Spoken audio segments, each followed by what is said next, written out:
That's one, you alluded to this too, is the power and the memory shortage.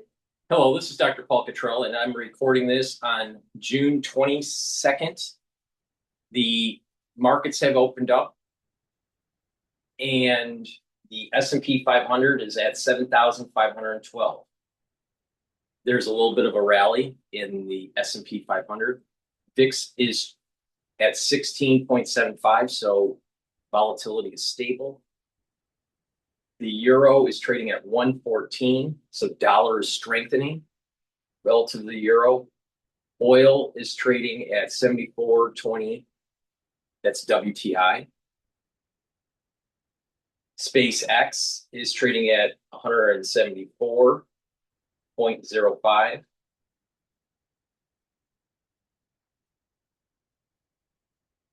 And the Japanese yen is trading at 161.86.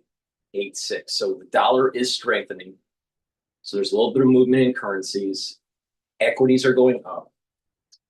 Natural gas is trending down. It's trading at right now 3.264.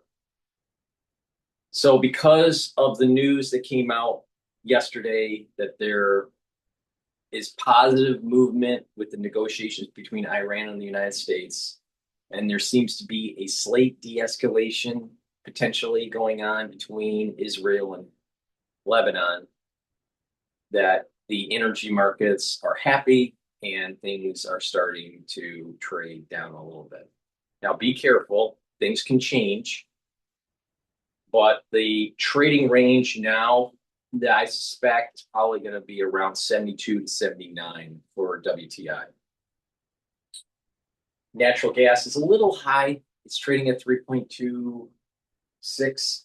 It should be closer to 3 at this time of the year. So there's a higher probability of it trading down. Now, there has been a tendency during this epoch of tumultual activity with Trump, that there's an inverse relationship between oil and natural gas. Now, there's not a fundamental reason for that. It's just the behavior of the market. Probably because people are doing some hedge strategies. But when oil seems to go down, at times natural gas wants to go up, and vice versa. So where oil is moving down, right now there is a little bit of a trend of moving natural gas down. But just be careful with that correlation. It can break and trade a bit more based on fundamentals, but there has been a tendency throughout this crisis to be inversely related. With that, Alan Greenspan passed away. He was 100 years old. He died from complications to Parkinson's. I didn't realize that he had Parkinson's. And for the ones that don't know, Alan Greenspan was the federal chair for the Federal Reserve for a very long time, and a very influential person during the 80s and 90s and the very early 2000s. But he passed away at Clemson. With that, please go to my store, the-studio-reykjavik.com, and get the great supplements that I offer. You take these supplements and you're going to slow down the aging process. These are supplements that I take every day. Magnesium and zinc. Magnesium and zinc will help with your brain function and help boost up your immune system. You should be taking magnesium and zinc every day.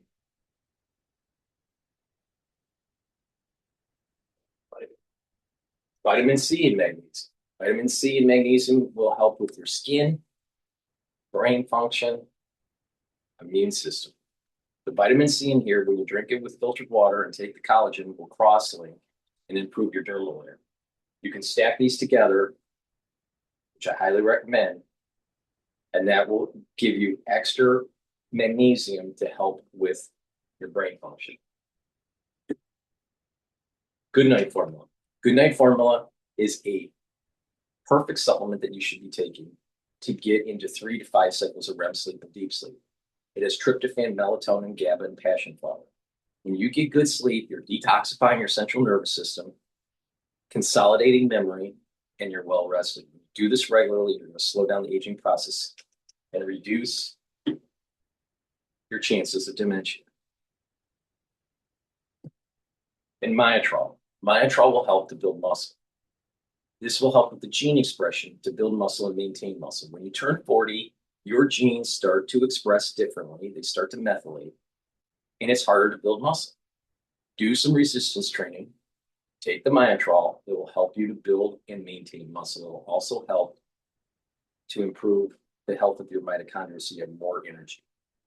Myotrol has polyphenols, flavonoids, and lignans to help with that gene expression.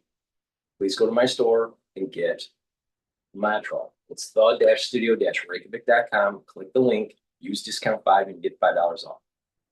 And you take those supplements, you're getting better sleep, getting musculature, you're improving your immune system, your skin, and your brain function. It's a great way to get healthy. Please go to my store, the-studio-reykjavik.com. Now, Starmer looks like he's going to be resigning, so let's play the clip.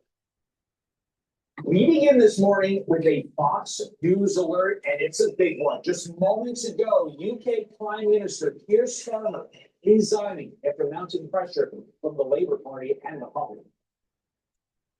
That party is asking now is whether I am best placed to lead us into the next general election. I have heard the answer of my parliamentary party to that question, and I accept that answer with good grace. Every decision I've taken has been about putting the country I love first. That is why I will resign as leader of the Labour Party. You're watching Fox and Friends First on this Monday morning. I'm actually Strohmeyer filling in for Carly Shimkus. And I'm Todd Pyro. Let's bring in Fox News senior correspondent Benjamin Hall to react, give us the latest information. And Benjamin, look, we've been talking about Starmer resigning for months now. Then it seemed to go away, at least here in the States, for a couple of months. What happened in the last week that led Keir Starmer to officially resign? Yes, I mean, look, everyone knew it was coming at some point. The question was when. And Unemployment, people are fed up with the illegal immigration, and he's a clown. He's not very intelligent. People want him out. There's rallies and riots in the UK wanting change. He's not change. He's promoting illegal immigrants.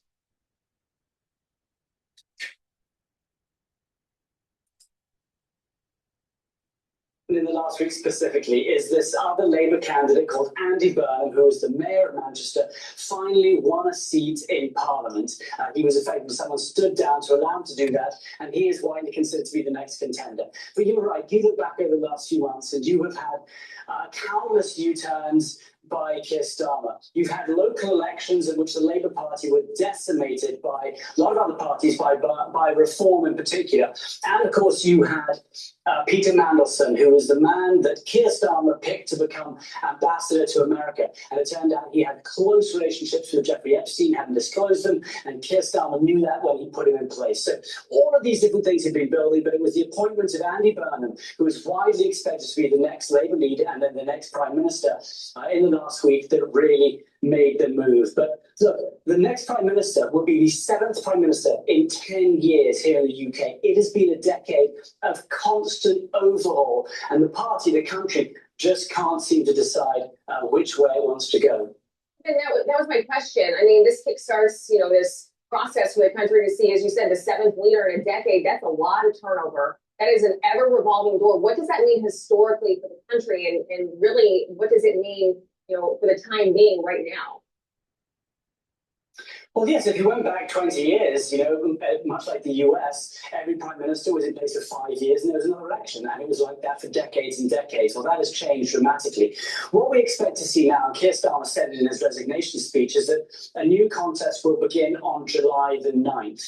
And he will stay prime minister till then. Now, the Labour Party will pick the next Prime Minister because they're the party that was voted in. And there are a couple of other candidates who might run for it as well. There's West Streeting is the main one at the moment. But Andy Burnham has been talking to West Streeting, and it appears that they might be doing a deal with Andy Burnham's telling this other man, if you stand down, I'll give you one of the plum roles in my government. Now, that means that it would be considered an appointment, that the party won't have voted for the next Prime Minister, and that upsets many people. So either you have these candidates running against each other, which actually hurts the party because they all criticize each other for 2 months, or else you pick one person in this case, and many people criticize that as being a coronation. So either way, there's going to be criticism of just moving on to a new leader without the country itself having elected him. Then a face familiar to the Fox audience, of course, is Nigel Farage. Was this move done with an eye toward eventually staving off a Nigel Farage prime ministership? That's fine. 100%. In the local elections that took place in May, the Labour Party lost across the country to Nigel Farage's Reform Party. They are right now the biggest party in the UK, and they came from nowhere the last couple of years. Now, in the by-election that took place just a week or so ago, which Andy Burnham won, he did surprisingly well against reform. And so many people in the Labour Party are saying, well, wow, this might be the one person who could push back against Nigel Farage and his party. And that is why they have pushed against Keir Starmer. That's why they forced him to resign, because they think that this guy, Andy Burnham, might be the one person who could fight back against Nigel Farage. But still, you look at the figures right now, and the Reform Party, Nigel Farage, has a clear, if there was a general election, has a clear path to victory. So there are 2 more years till there has to, with 3 more years almost, till there has to be a general election in the UK. So whoever comes in next could just keep waiting, and stay in power that long. But that comes down to who wins this by-election, how they choose the next leader. Will they force that general election to be sooner? The sooner it is, the more chance Nigel Farage has of becoming the next or the second future Prime Minister.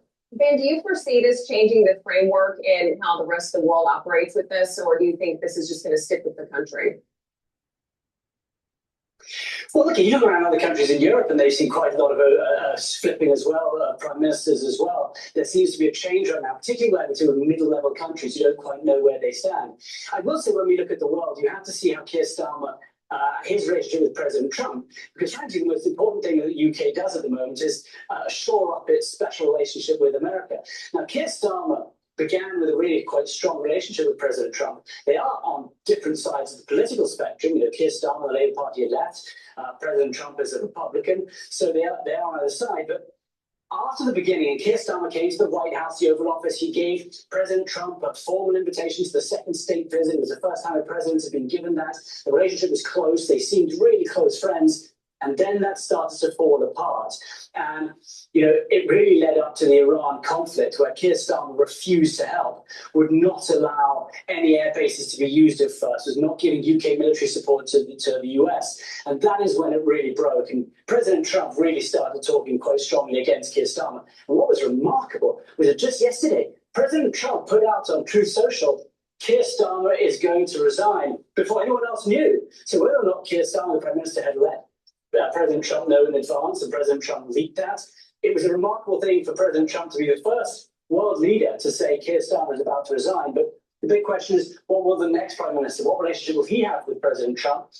And if it's Andy Burnham, well, he is going to move further to the left over here. The Labour Party like him because he's going to be far more liberal. In fact, the bond markets, by the way, are jumping when he was voted as the by-election. So it's tough to see how he's going to have a closer relationship with President Trump than Keir Starmer did.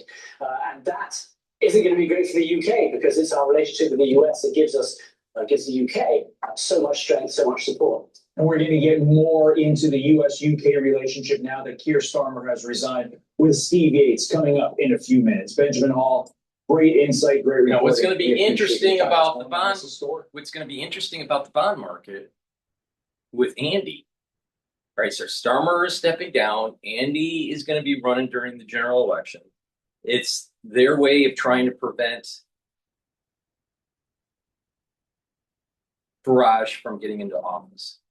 Now, if the bond market goes up, the yields, I should say, the yields of the bond market go up, then what's going to happen is that the carry trade between Japan and England is going to go full steam. Carry trades are basically you're borrowing money from a lower interest rate environment and putting it into a higher interest rate environment. So you're borrowing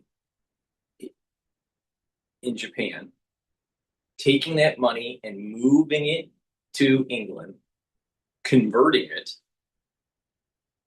purchasing bonds that have high interest rate. So let's say their bonds are trading at 5.5%.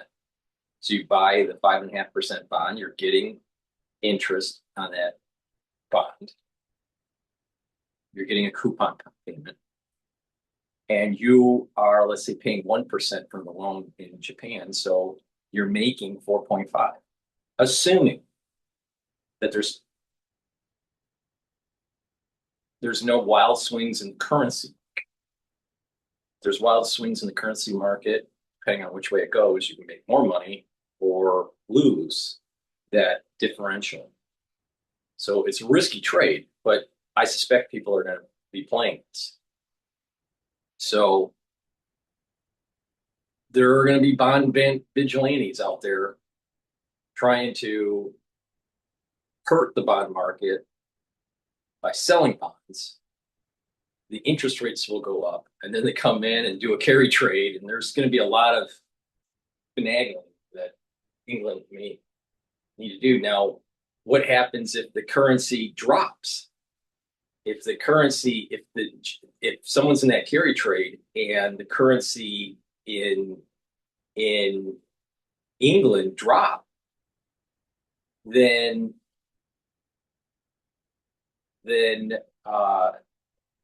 you would be losing money when you are unraveling the carry trade.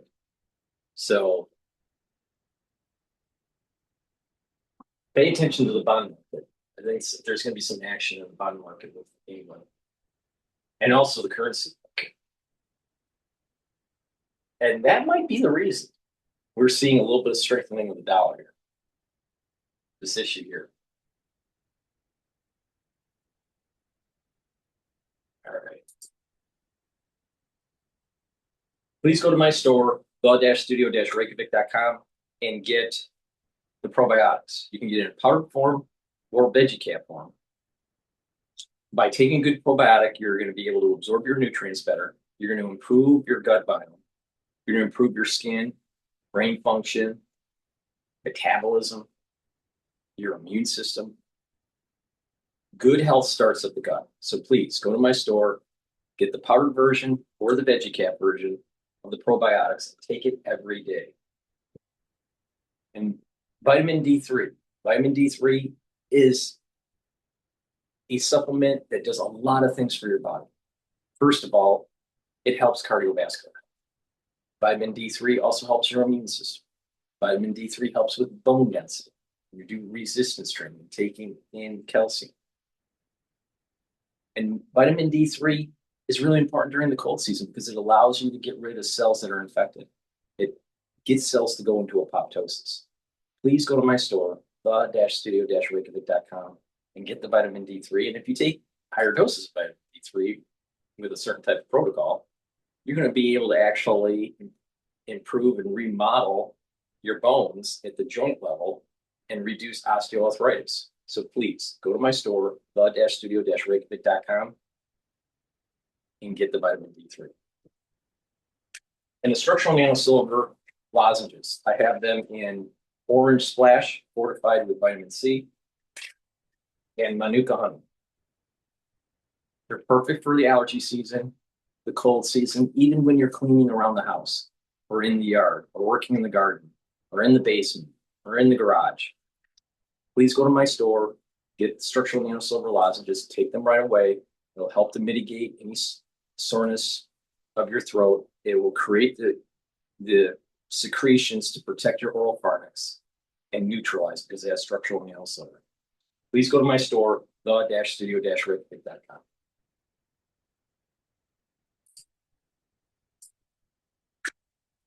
The driver for yields no longer oil and what's happening in Iran and us evaluating the new direction of this FOMC. In a lot of ways now it's going to be back to fundamental growth stories. Like this is actually a positive in some ways. Like we're going to get a more credible Fed who's going to be more focused on inflation, which will help with the affordability crisis and maybe in the long run actually bring yields lower. But right now we're going through kind of a transition phase where the market's going to be sniffing out just how many hikes we think are coming. And you know, we've had a number of sell side guys come out over the weekend and say 3 hikes, which maybe makes sense. Given where growth is going. Again, we know where inflation is, we know that's the problem, but if we get a stronger growth pulse, not just from this AI CapEx wave, but also from maybe a consumer now that's stabilizing because there's less uncertainty and less shock in their life, then we have actually a good reason to raise rates. And it doesn't mean that risk appetite has to get killed. I mean, the market is kind of doing it for them, right? If you look at the 2-year yield, it's pretty fascinating. From the end of February until now, it's just a massive gain. We were at 330, 340 at the end of February, and now we're up at 420 on the 2-year yield. That's a big rise. Yeah, this is financial want this much communication. Well, he was quite loud without saying much. And that statement being as short as it was, it's probably one of the more hawkish statements we've seen in a long time. And that makes sense. We're in a new era. He's stressing new things. We know he needs to build consensus, and we know he needs to. Is it really hawkish, dude, to kick the can down the road with a committee for literally everything, giving yourself an out to make no decision until you can cherry pick an inflation stat that meets your expectations? God bless Alan Greenspan, what he did for the world in a lot of ways and for central banking. But that's what we're going to find out. Does Warsh want to be a single man leading, or does he still want a consensus like we saw with Bernanke, Yellen, and obviously Powell? And that's the big question markets are asking, because if it's just him leading the way, then I think we know kind of this will be a more hawkish stance, despite a lot of the dovish worries with him being Trump's pick. I do wonder, though, if you have a Fed chair, Warsh, who doesn't want to communicate as much, who talks less. I mean, we're getting Fed speak today still. Is that what just replaces it? And the market then looks to, you know, Cathcart and Williams and whoever else is speaking that day to try to divine where Fed policy is going. To what difference does it make then that Warsh isn't speaking as much? Isn't it just other Fed speakers who will basically do the talking? And again, look, we're 1 week out here. It was kind of a tectonic shift in a lot of ways, and we're all still absorbing. I think you're right. I think what happens is we just listen to a lot of these other guys less, because in the end, we get the general gist that the leadership wants a tighter policy and a more kind of hawkish message into the year end, where we now have inflation and growth it's more appropriate. It's just the way it is. And in terms of financial conditions, do they continue to tighten, or will they roll over here? Well, we'll see. I mean, the dollar is still sort of in this range because of the Iran-US situation that hasn't really come off as much, and we obviously see equities near highs, we see credit spreads near lows. So those are kind of countering the tightening we're seeing from the Treasury curve and from the front end, going higher, from yields higher up there.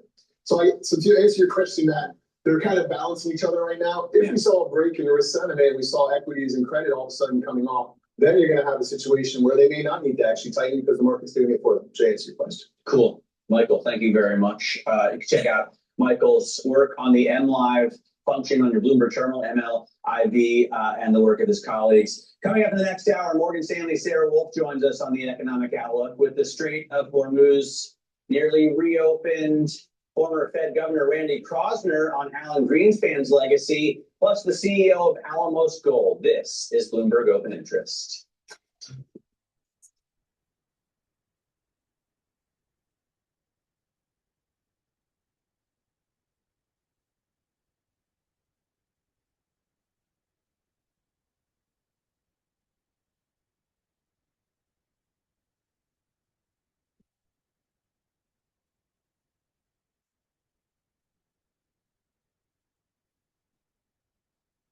Welcome back. This morning, Taiwan is set to hold 5 days of combat readiness drills, shifting its military training strategy to reflect exercises simulating war. Taiwan already basing some drills on a scenario in which China suddenly turns one of its regular military exercises into an actual attack. China's Navy recently increasing pressure around the island, routinely operating in controversial areas surrounding Taiwan to pressure Taiwan into accepting Chinese sovereignty. Joining me now is Gatestone Institute Senior Fellow Gordon Chang. Gordon, great to see you. Thank you so much for being here. It looks like Taiwan is preparing for something. What's your take? Well, good morning, Maria. Yes, Taiwan is prepared for war. We see these 5-day drills with tanks in the streets around the country's main airport. But also they need civil defense training of the population. And they need to consider something which is now inconceivable in Taiwan, and that is arming citizens. Because the one thing the Chinese military is not prepared for is guerrilla warfare, and that can be deadly, as we found out in places like Fallujah. So yes, Taiwan is moving in the right direction, but they need to move faster because China's drills are becoming bigger and bigger. Yeah, but do you think that China is looking for guerrilla warfare, or will they just go in quietly the way they went into Hong Kong and just start throwing freedom fighters in jail, the way they did to Jimmy Lai in Hong Kong? Well, they'd like to do that, but the Taiwanese population self-identifies as Taiwanese, not as Chinese. And we see this from surveys year after year after year. And there's a growing sense of Taiwan identity. And China's pressure tactics are sometimes and often counterproductive. So Beijing has lost the key card when it's really thinking about influencing Taiwan's population. Yes, it's got a bigger military. And yes, these exercises around Taiwan are becoming really dangerous. And the other thing, Maria, about this is that China is now saying that international water around Taiwan is China's coastal water. In other words, sovereign Chinese water. And that affects us because if we've had any consistent foreign policy over the course of 250 years, it's been the defense of international water and airspace. So this is now starting to affect us and everybody else as well, not just Taiwan. Let's switch gears and talk about what Tulsi Gabbard released, because the outgoing director of national intelligence released a new wave of files which detailed Dr. Anthony Fauci's role in the COVID pandemic. Tulsi Gabbard releasing damning declassified evidence accusing Fauci of causing the... We know what happened. And unfortunately, I can't play the damn thing because I get a strike on YouTube. You know, it's amazing I still have a channel after what I went through. But the bottom line is that what Tulsi Gabbard released proves everything that I have said for the duration of covering COVID. All right, from 2020 all the way to 2024, 2025. Everything I said is proven in those documents. Everything. All right. In addition, you got to pay attention. Let's stop. See, there's a lot of people out there. They're still milking the COVID cow with the podcast. All right. The reality of the situation is this. You don't focus on the last war. You focus on the next war. What I'm noticing with podcasters that are talking about the crisis that we went through in 2020, it's like old veterans of World War II or Vietnam talking about the way the war was. And they're sitting in their rocking chair and just keep on talking about war stories. That's not going to move society forward. Moving society forward is thinking about what's going to happen in the near term and down the road.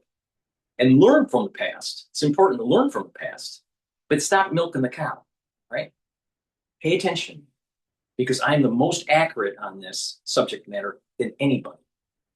Nobody on the planet is more accurate than I am in terms of this crisis of 2020. I know how it was made. I know who made it. I know how much it cost. What's in the freezer, what hasn't been released. And I also understand what the pathologies are. What you need to do is pay attention to me, because I'm doing these videos for free. And I'm telling you what to do. A lot of people are going to get cancers. A lot. Now, what's going to happen is as time goes on, those cancers are going to, the prevalence of cancers are going up. And then over time, it's going to start to go down. So there's going to be a pulse. But it's not going to be a bell shape. It's going to be more skewed, where the bulk of the prevalence of the cancers are within the 5 to 10 year mark of the crisis. And as we move away from the crisis, they'll start to dissipate.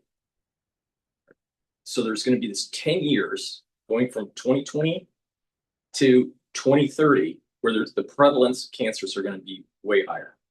Now you're still going to have higher cancer rates in the 2030s, but the prevalence relative to baseline prevalence pre-crisis, 2020 crisis, it will be a little bit elevated, but it will start to dissipate. So you're going to have this wave, and then it starts a long tail. So this is going to be biased to the right. Now, when this happens, people are going to, start going, well, what's happening here? Everyone's starting to notice that there are rare cancers that are happening. This is foregone conclusion. There's no doubt that there is a pulse of new cancers because of the crisis that we went through. And it's because of the inoculations and the pathogen. It's both.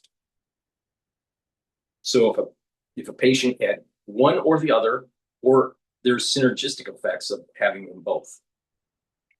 But people are just saying, oh, it's only the inoculate. Wrong. Just accept the fact it's both. The question is how much synergy when you have them together in causing the pathology. Now, cancer prevalence are going to go up. They are going up right now, but after the 10-year mark or 15-year mark, you're going to start seeing a downtick in number of new cases of cancer. So there's going to be this cancer pulse that lasts for about 10 years. But you'll still have in the 20-year mark from 2020, so we're talking 2040, still cases slightly above the normal incident rate pre-2020. Okay? What you're also going to have is a pulse of dementia. Very similar to the pulse that you have with cancer. But the cancer showed up first. And then you're going to start seeing people within the population starting to have early onset of dementia. And that's going to last in, and that pulse and the actual incidences are going to actually be higher than the actual cancer. Dementia is going to be worse as a pulse going through society than the cancer. This is the reason why I keep on talking about what you need to do. Now, if you pay attention to me, you'll be fine. If you don't, good luck. But there's no one on the planet, nobody on the planet that's more accurate and it's telling you what's going to happen with these pulses. Cancer pulse and a dementia pulse. And the dementia pulse takes a little bit longer to happen, but lasts longer in the patient. And the cancers are happening a little quicker, closer to the event of 2020. And will have a high incident rate per year and a higher prevalence over a 15-year period. So pay attention. All right. But nothing's going to happen to Fauci. Why? Because they're protecting a program that's been decades in the making. Laboratory gain of function research, biological surveillance, and biological development for weaponry,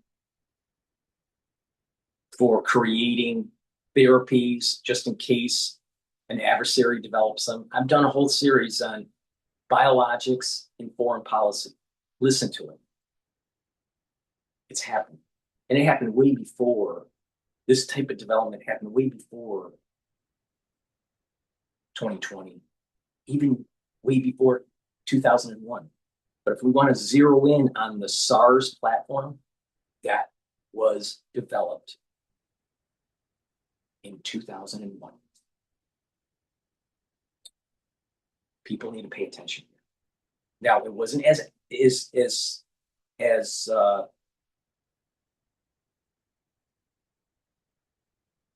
infective, the infectivity of it at the early stages weren't as large as it needed to be as a weapon system. Why? Because it didn't have the fear and cleavage. But once the fear and cleavage did happen, which started in 2008, off to the races with a new modified version of the SARS platform. But people need to pay attention. I'm the most accurate person on the planet on this subject matter.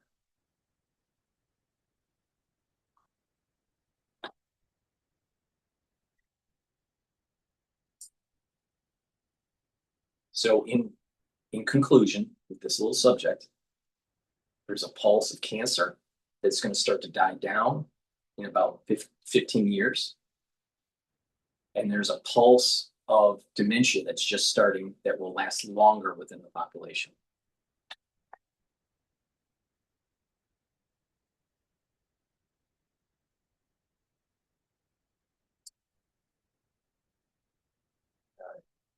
Enough of that. All right, let's listen to Piers Morgan on Starmer. I only pay $10 a month for the internet. Here's how. Have you heard about Ryoko Pro? This is the cutting-edge portable Wi-Fi hotspot that people wish they found out about sooner. The question my party is asking now is whether I am best placed to lead us into the next general election. I have heard the answer of my parliamentary party to that question, and I accept that answer with good grace. That is why I will resign as leader of the Labour Party. Thank goodness he was terrible. Right now, growing questions about the future of the United Kingdom as Prime Minister Starmer officially steps down as the sixth leader to hold the post in 10 years. Our next guest calls it a sad end to a dismal tenure. UK native Piers Morgan joins us now from France. I don't know why he's not in America with the World Cup, but more on that later. Were you surprised to see the Prime Minister resign when he did? Well, just to be clear, when we get to the World Cup, I'll be in New York when we knock you guys out. So we'll come to that in a moment. Look, I think in relation to Keir Starmer, unfortunately, he managed to take an enormous majority, and then it turned out he had no plan. He was the man with no plan. And the first few things that he did were appalling. He attacked the pensioners, he attacked the farmers, he attacked pretty much every constituent in the country with new taxes and so on. He lost control of immigration, having vowed to smash the boats, smash the gangs and so on. He lost control of everything. This was a guy with no big ideas, no concept of how to galvanize Britain and restore us to greatness. And he turned out to be, and this is not a rude word, so I can say it, but he turned out to be an absolute clinker. And a clinker is something you never want to be in life. It's the kind of thing, Brian, you struggle to avoid being called, I think, most of your adult life. Right. So you're saying that I'm not, but I don't think struggle to it. I don't think anyone's ever referred to me as that. Klingon, perhaps. We'll see. So here's a little study. Are the British adults, are they satisfied with Starmer's performance? 16% said yes. Why? A lot has to do with immigration. People arriving by small boat in the year 2026, 39,000. We watch what's happening in the streets. I watched the counter protest of Brits who want Britain to be Britain again. So we're seeing a lot of what we went through 10 years ago, or actually 2 years ago before Trump took over. People saying, hey, can we have our country back? We just seem to be ahead of you. France also has a problem with immigration, correct?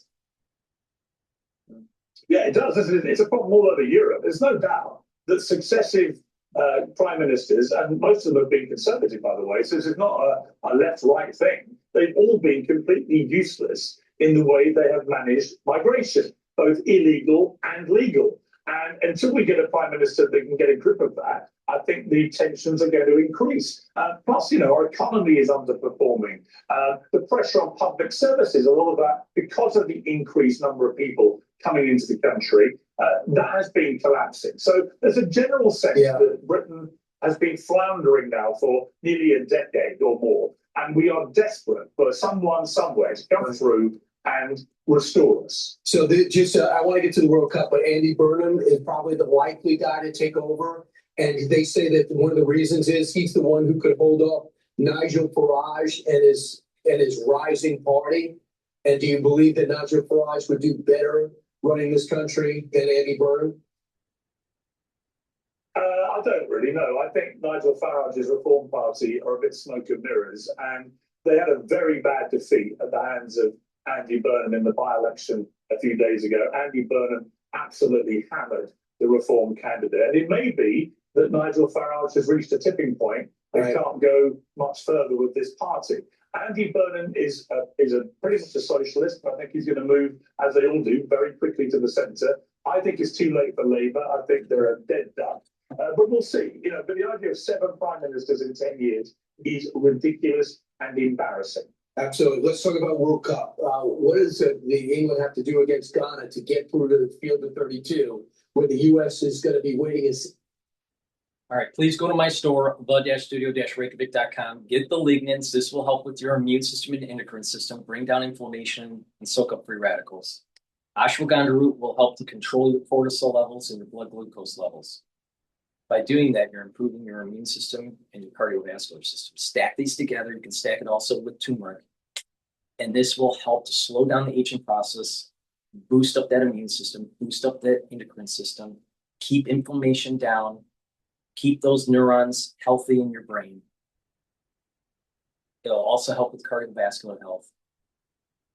Please go to my store, the-studio-reykjavik.com, and get the lignans, ashwagandha root, and little turmeric. Omega-3 helps to bring down inflammation, helps to bring down LDL levels and increase your HDL levels, so your lipid profile is better. You have less probability. You're reducing the probability of producing additional plaque on your intima, your vascular system, right?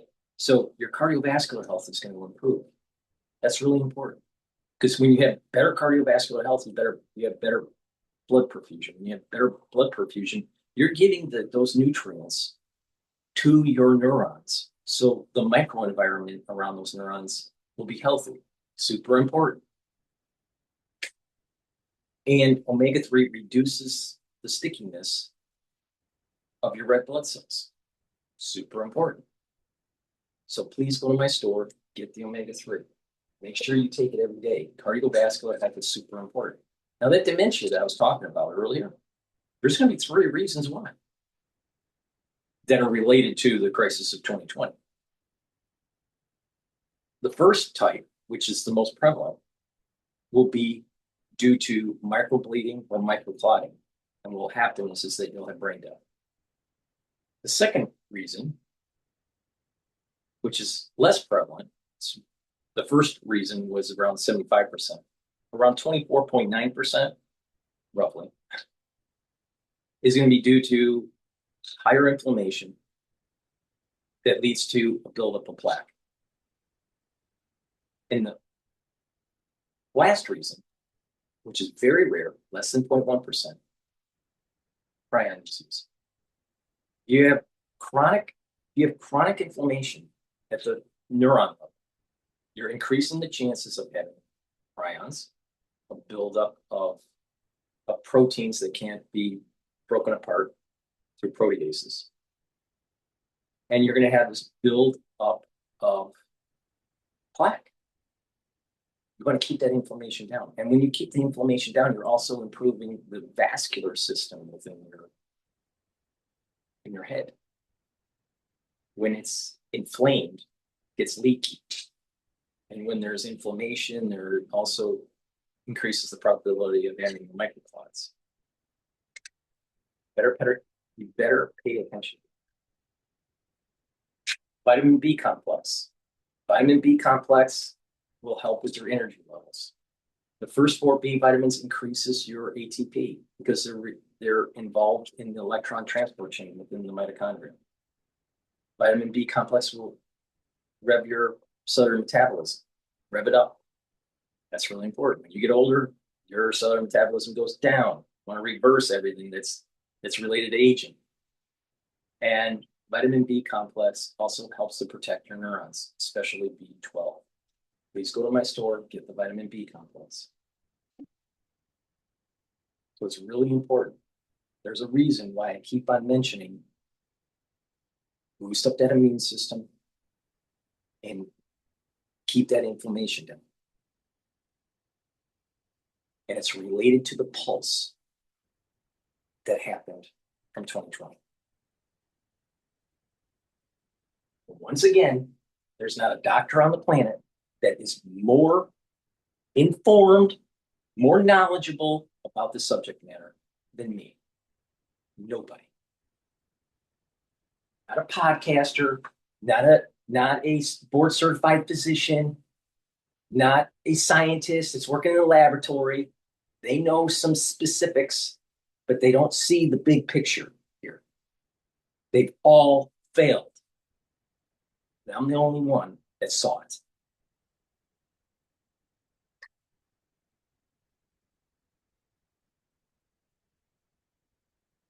All right, let's listen into Al Jazeera. I think they're talking about. That may be another sticking point. Israel has signaled for now that they do not have that intention. Iran will most probably request this, but also how much Iran will put pressure on this issue will depend also on the other parts of negotiation of the memorandum of understanding regarding the nuclear issue, regarding the ballistic missile for Iran, the pros and cons. So this will depend how much these issues are connected. But again, I think the key aspect in any kind of Israeli withdrawal will be the pressure imposed by the United States on the Israeli occupation forces in South Lebanon. Israel is able to continue its wars with the support of the US. When the US says stop, basically, it's an end to this conflict. And we witness this situation in the case of Iran. Israel had to stop its attacks on Iran following US demands. Similarly, when it came to lately threats of Israeli occupation forces against Dahi, Beirut's southern suburbs, the US put a halt to it. So this will be a point of contention regarding Iranian own political interest, the ability to go forward with these forms of requests, and if the US is able to pressure enough, but this will also depend on US own geopolitical interest, and therefore it might not see, in the near future, the necessity to pressure Israel, maintaining a current of pressure on Iran by maintaining Israeli occupation forces in south of Lebanon. All right, I'm going to listen. We're going to go to France 24, and they're talking about J.D. Vance here, not in a positive light. Why are you still using bots for your meetings? How else am I going to remember what happened? Just use granola. Okay, what's granola? With granola, you get. Let's cross down to Professor Scott Lucas, who's a specialist in American and international politics at University College Dublin. Thank you so much for your time. Interesting announcement there in terms of the Iranians agreeing that they will allow inspectors to come into Iran to investigate and inspect their nuclear facilities. That indeed is a bit of a breakthrough, is it not? I think that this, again, for the ones that don't know, they're just tuning in, they don't understand where my perspective is. I want Trump to succeed. I believe that destroying the IRGC and the theocratic regime is the best for the world, not just for the United States. And the United States needs to have the nuclear material in our possession. We go there and get it out of the country, not some sort of third party or down blending or anything like that. Second, by having the UN coming in or some sort of tangential organization from the UN coming in and being observers, only creates the potentiality hostages if we need to go back into war operations. It's stupid to put peacekeepers or the UN advisors or gatekeepers into Iran when we may need to use military operations. Don't you think that the Iranians will use them as hostages? And think about the fiasco that will create for Trump. Stupid. This is such a stupid idea. Trump looks weak with this agreement. Now, the oil markets and for the economy, at least short term, it's beneficial on what he's doing. But long term, does it really fix the problem? I'm not so sure. I have a feeling that you can't trust the Iranians. Now, people would say, well, DrPaulCottrell, Israel is a bad guy too. Well, the thing is, Israel needs to do their war with Hezbollah, Hamas, and Iran on their own, not with American taxpayer dollars. They need to buy their weapons. They can buy the weapons from us, but you know what? They need to do it on their own. We should not be subsidizing.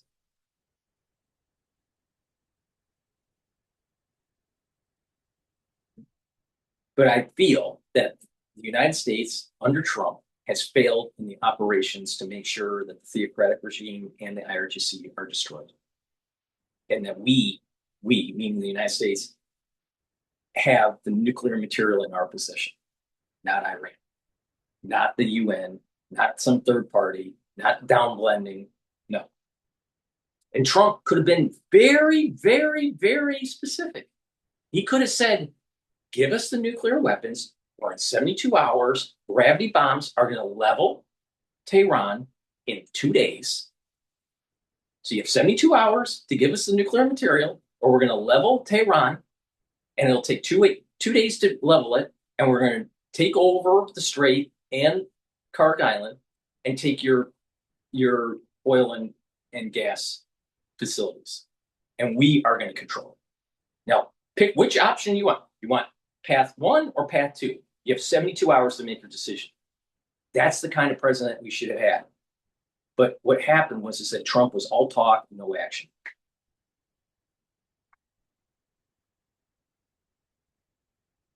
He was afraid of the casualties, and he was afraid to put boots on the ground.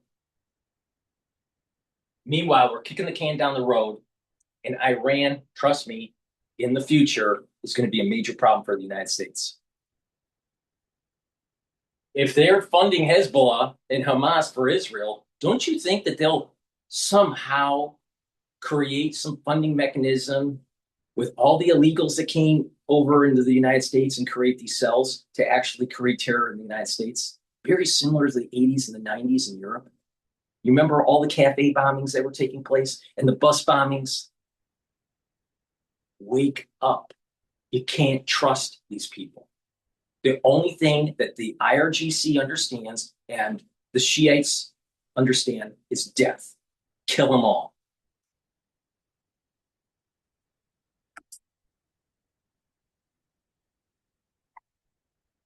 Not in the wider perspective. Sorry that I'm smiling here, but let's take everything that J.E. Vance said. First of all, International Atomic Energy Agency inspectors were in Iran before February 28th, 2026, when the U.S. and Israel launched the war on Iran. Now, their activities had been limited since 2018 by the Iranians, but that was because Donald Trump ripped up the 2015 nuclear agreement and imposed comprehensive sanctions. But the IAEA has still been inspecting inside Iran. You can read their quarterly report. The JOCP didn't have a provision to prevent Iran from going nuclear or procuring or making nuclear weapons. There was a period of time where it would kind of allow them to do it. See, this is what you don't understand. People need to understand with war. Unconditional war is the only way to win. Anything beyond unconditional surrender in a war situation is only going to have another war later down the road. Now, maybe it's 100 years later, maybe it's 30 years later, maybe it's 5 years, maybe it's 24 months later. But unconditional surrender is the only way you win a war. Now, this is the exact reason why the Civil War was so successful in the United States under General Grant. He was willing to do absolute war against the Confederacy. Starve them, kill them, choke them. And then when they capitulated unconditionally, he gave them grace. That's what you do. Trump is a fucking retard.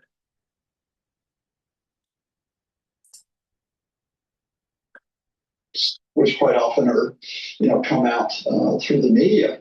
So we're just going back to what happened before the war. Secondly, similarly with the Strait of Hormuz, the Strait of Hormuz was free to everyone before February 28, 2026. Now what you have is a situation which is that it'll be reopened to shipping, is what Vance is saying, but it's going to be under Iranian oversight. The Iranians want to do this in conjunction with Oman. So in fact, Iran continues to have leverage over the strait and is in a better position than it was before the war. And then thirdly, this deconfliction mechanism, which both sides have announced, the Iranians also announced this over Lebanon. Of course, the question here is how's that going to operate when Israel's trying to establish a zone of occupation in southern Lebanon? There's no way. There's no way Israel is going to stop it. But the thing is that when it comes to countries,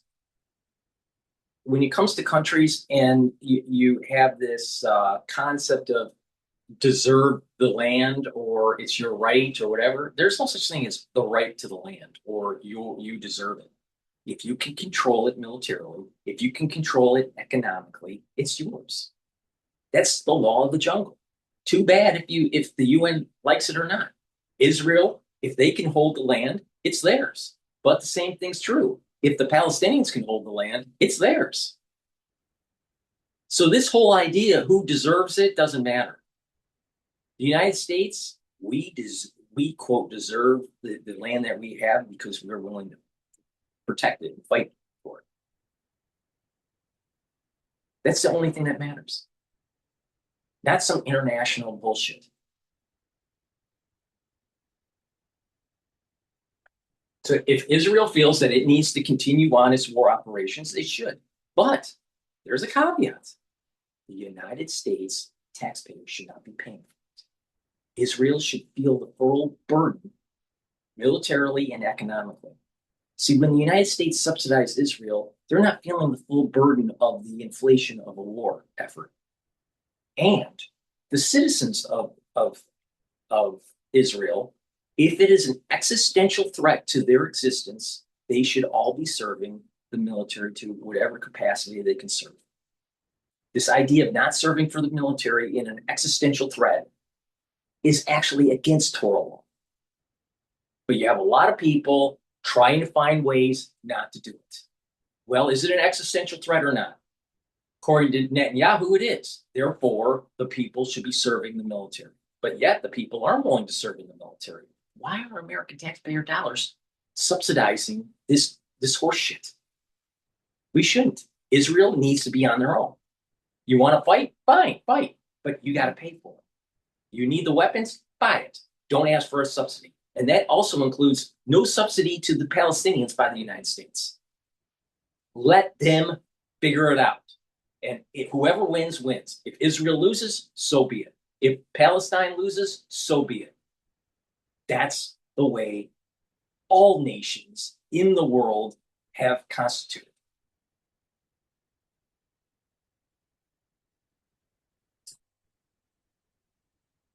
Carrying out ongoing military operations. They just announced today that they will continue to occupy the historic and strategic Beaufort Castle. So how do you prevent Hezbollah and Israel getting into a scrap and the Israelis continue to be in part of the country? And that part is vague, even though it's being held up by both sides as, okay, there is this good progress in the talks. So with what you just said there, Professor Lucas, what indeed has been achieved so far in these negotiations? Well, the Iranians have got the upper hand here. I mean, there's a Southern phrase back that we use, and forgive me for repeating. This professor has never said anything positive about Trump, so you always have to worry about people like that. Always. All right? Now, Trump's failing on this, for sure. He should kill the Iranian regime, destroy it, level Tehran, take the nuclear material, take Karg Island. You know, we got these Marines in the airborne. They can take the Strait of Hormuz. He's afraid to do it. That's the problem. And when you have a leader that's afraid to do something, you come into problems. But Lucas doesn't have anything to say positive about Trump.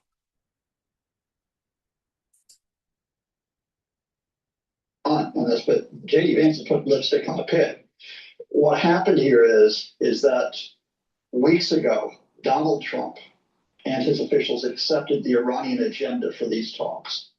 And that is still the agenda that we're working off of here. So first of all, as I just mentioned, the Iranians made the priority the Strait of Hormuz because they have the leverage there. Now, in return for opening it back up to shipping, you heard J.D. Vance refer to and try to get out of this fact that the Iranians are going to get billions of dollars of their assets unfrozen, cloaking it in the idea of, oh, this is for humanitarian needs. We'll see how that pans out. The Iranians have a different version there. But remember, the Iranians are also getting a lifting of American sanctions on their oil and petrochemical products. They just said that overnight. And the Iranians have this private investment or reconstruction fund, whatever you call it, which has the prospects of hundreds of billions of dollars. So that's all in play for them going back to the status quo before the war.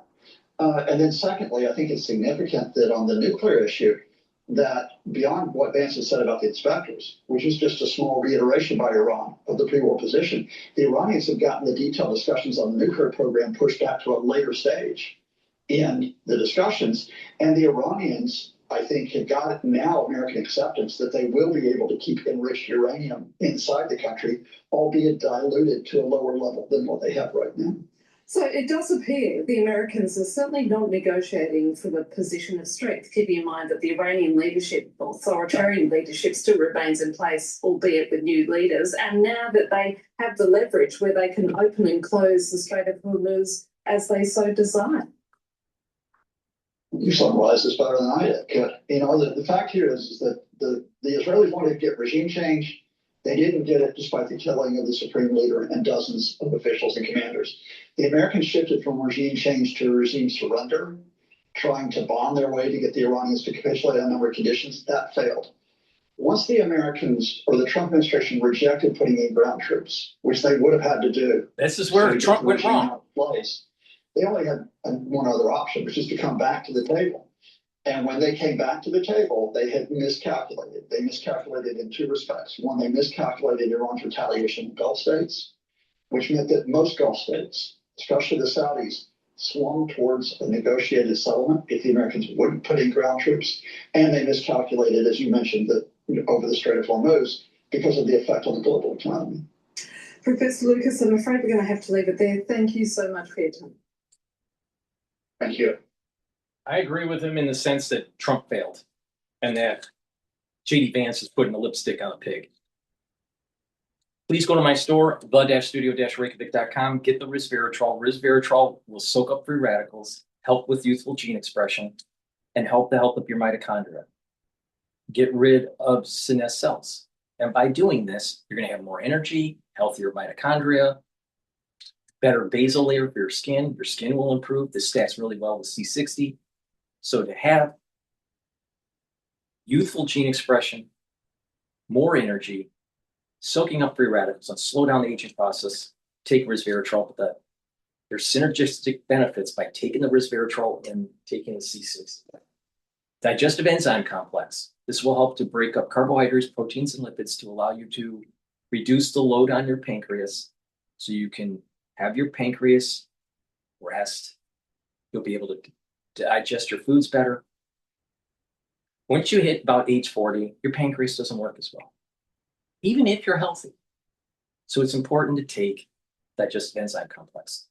Digestive enzyme complex also has bromelain that helps to break up clots. That's really important, especially if you don't want problems with clotting, microclotting, that causes early onset of dementia. All right. So please pay attention to me. I'm the most accurate on this subject matter. Get the digestive enzyme complex. And because it had bromelain in it, that was the reason why I told you to take digestive enzyme complex during the crisis in 2020. Oh, because it has the proteolytic enzymes to also break up glycoproteins. Isn't that what the spike's made out of? Yeah. Amazing how that works.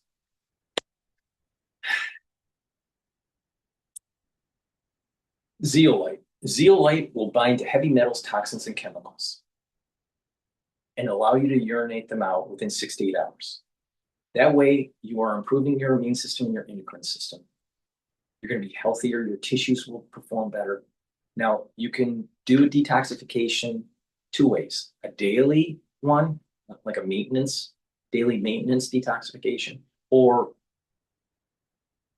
you can have a larger pulse of detoxification. You only do that once or twice a year. If you want to do the daily version, take 3 small drops underneath your tongue and drink filtered water. Do that every day. This is the type of zeolite that you can take every day, and it will help you to improve your body. Now, for the ones that want to do the heavier detox, you can take about 5 small drops. Some people even do 10 small drops underneath your tongue, drink filtered water, and do that every day until the bottle's done, and do that once or twice a year.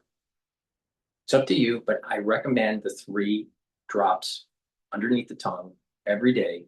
Drink the filtered water. So please go to my store, the-studio-reykjavik.com. Make sure you use discount 5 and you get $5 off. All right, let's listen to algebra. Mediators, in order to salvage the talks, they could make progress, and in the end, the situation ended in a positive vibe and manner, and they could end up with a roadmap for a 60-day negotiations of the nuclear issue, as well as they tried to find some resolutions or ways in order to address the existing challenges and concerns in relation to what has been happening in Lebanon and to end the war there, as well as also to make sure that the transit in the Strait of Hormuz will be somehow coordinated in a manner that there could be somehow normal transit in the course of time. The technical team is in Switzerland, and the high-level political delegations are back to capitals. So now we are in a situation whereby the atmosphere looks like that they have been making progress, and now they are hopeful for another round of talks in order to continue the discussions. As we speak, we also recently heard that the U.S. Treasury Department, they issued a general license allowing Iran to be able to sell its oil. This is also of paramount significance for Tehran, and this can have also, let's say, an impact on the macroeconomic stabilization in the country. And from, let's say, comparing to maybe more than 24 hours ago, the situation, the atmosphere, the feeling is now more positive. Obviously, hoping to lift some of the economic pressures that Iran has been under. We also heard J.D. Vance say that nuclear inspectors will be allowed into Iran. Has that been confirmed from the Iranians? And obviously, the US has been touting this as a big win for them. Do we know what level of access they could be given?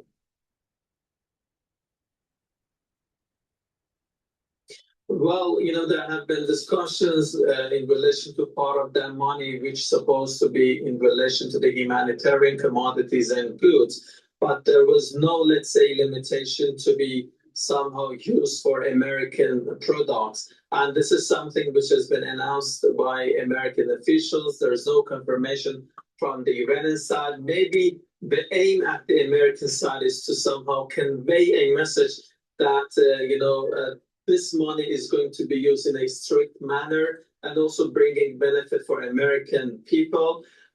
There are, speculations regarding U.S. Vice President that he might be having an eye on the upcoming presidential election in the United States. Whether this is for domestic consumption or not, that's a question, but at least we do not have any confirmation on just buying American products. But the point is that the process for Iran to be able to have access to part of its frozen money is now has begun. Okay, thank you so much for all of that. That is Abbas Aslani for us out of Tehran. British Prime Minister Keir Starmer has announced he is resigning after less than 2 years in office. He's been under pressure to quit after the Labour Party suffered defeats in recent local elections. He'll remain caretaker Prime Minister until a new Labour leader is chosen in the coming weeks. Every decision I've taken has been about putting the country I love first. That is why I will resign as leader of the Labour Party. I have spoken to His Majesty the King this morning to inform him of my decision. I will ask the National Executive Committee of the Labour Party to set out a timetable with nominations opening on the 9th of July and completed by the summer recess. In the case of a contest, this will ensure a new leader is in place before Parliament returns in September. We have correspondents at both Westminster and at Downing Street, where we begin with Al Jazeera's Charlie Angela. We're going to pivot over. I want to pivot over to Bloomberg. I think they're talking about Alan Greenspan. His legacy. Well, I didn't work with him directly, but I certainly heard a lot about him and his style of managing the Federal Open Market Committee when I was there at the Fed. Certainly a great chair, 18 and a half years. I would say for 15 of those 18 and a half years, he presided over the Great Moderation, and his overall approach to policy was very successful. As so often happens, sometimes long periods of success sow the seeds of trouble. That's the insight that Hyman Minsky had, and I agree with it. And I think in the last 3 years of Alan Greenspan's tenure, he may have not seen the signs of the coming real estate crisis and perhaps relied too heavily on his basic belief in the market system and his light touch in terms of regulation. Ira Jersey, our chief interest rate strategist, was just saying that Greenspan understood the markets in a way that more recent Federal Reserve chairs haven't. Do you think that played a role in his perhaps his tenure, especially in the last 3 years, laying the groundwork for some of the things that happened starting in 2007? Yes, I do. And he not only understood the markets, I think he understood the economy at a detailed level. When I was there, as part of his legend was that he could recite very arcane data from particular sectors, a trucking sector or the housing sector.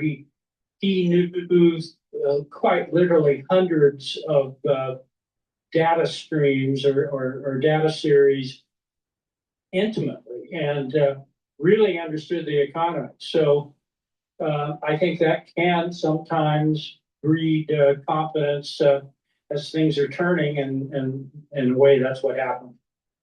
Dennis, we now have a new chairman of the Federal Reserve, Kevin Warsh, and the market heard from Mr. Warsh for the first time last week with this statement and with the press conference. What was your takeaway?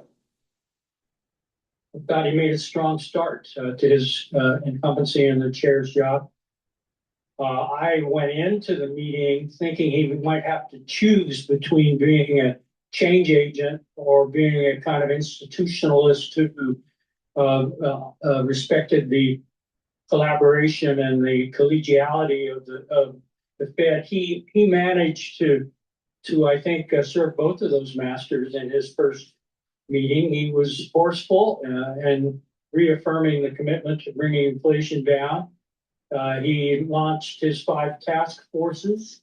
I thought it got to be almost humorous when he said, we have a task force for that in the press conference. But he showed that he is going to try to reform and improve things about the way the institution works, but do it in a collaborative way. And I thought that was impressive how he was able to pull that balancing act off. Yeah, in some circles, people were saying that there's a task force for that was kind of a drinking game, or could be a drinking game, albeit at 2:30 in the afternoon. When it comes to the hawkish hold that we got on Wednesday, there were a lot of questions heading into that Fed meeting, Dennis, about whether Kevin Warsh spoke for the committee. He definitely spoke for the committee. Did he speak for himself, you think, in being that hawkish? Well, one of the things I was watching for as we went into the press conference was whether he would be clear when he was speaking for the committee and clear when he was speaking for himself. And there was only one or two incidents where he had to make that point clearly, and I think he did it. I think that maybe we have to read between the lines. His choice of not submitting a forecast and a dot was speaking for himself.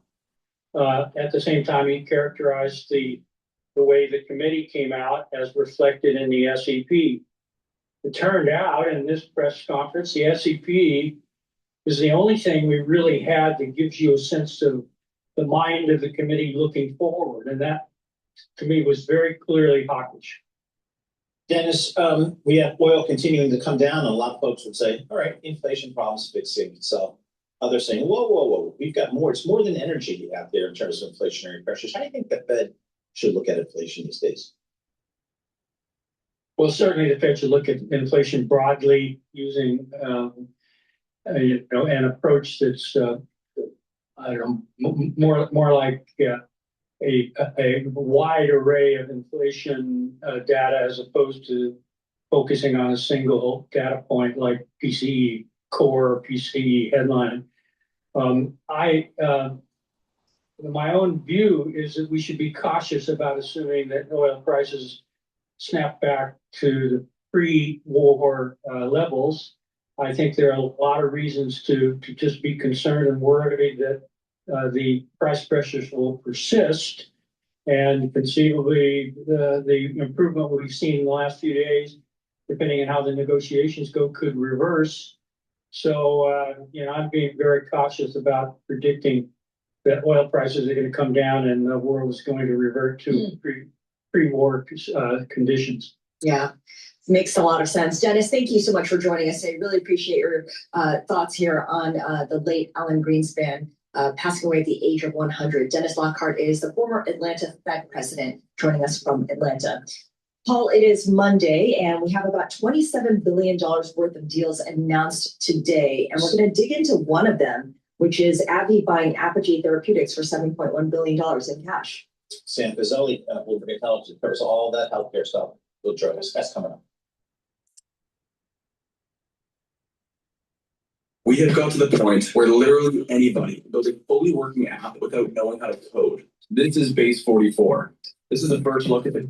We want a regional ceasefire, right? We want Hezbollah to stop firing at our friends in Israel. We want Israelis to be able to live in peace. We've been, I think, very good at setting up what we're calling a deconfliction mechanism. But what it really is to say that when things happen, the sides are actually talking to one another. Vice President J.D. Vance says Iran has agreed to let weapons inspectors into that country. But the major concession that Barack Ravi just told Kate that the U.S. made along the way. The vice president was asked if Netanyahu had been kind of looped into all of this. And he said, yes, we've been talking to the Israelis and keeping them in the loop, as well as the Qataris and Emiratis. Like he says, everyone is being kept looped in because this is about the region. This is not a U.S. imposed deal, is what he says.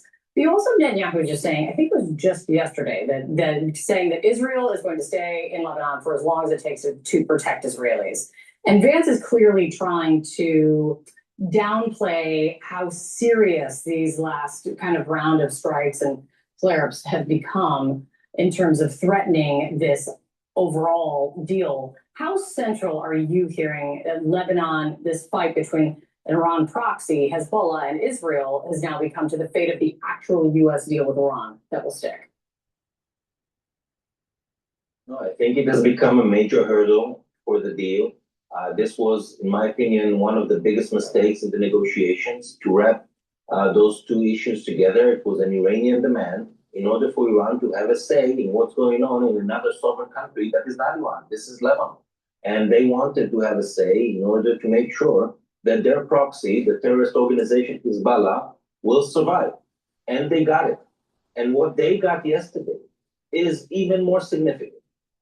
At the end of the war in Lebanon in November 2024, the Biden administration negotiated a deal between Israel and the government of Lebanon that set a mechanism. This mechanism was the US, Israel, Lebanon, France, and the UN. And it was supposed to do deconfliction.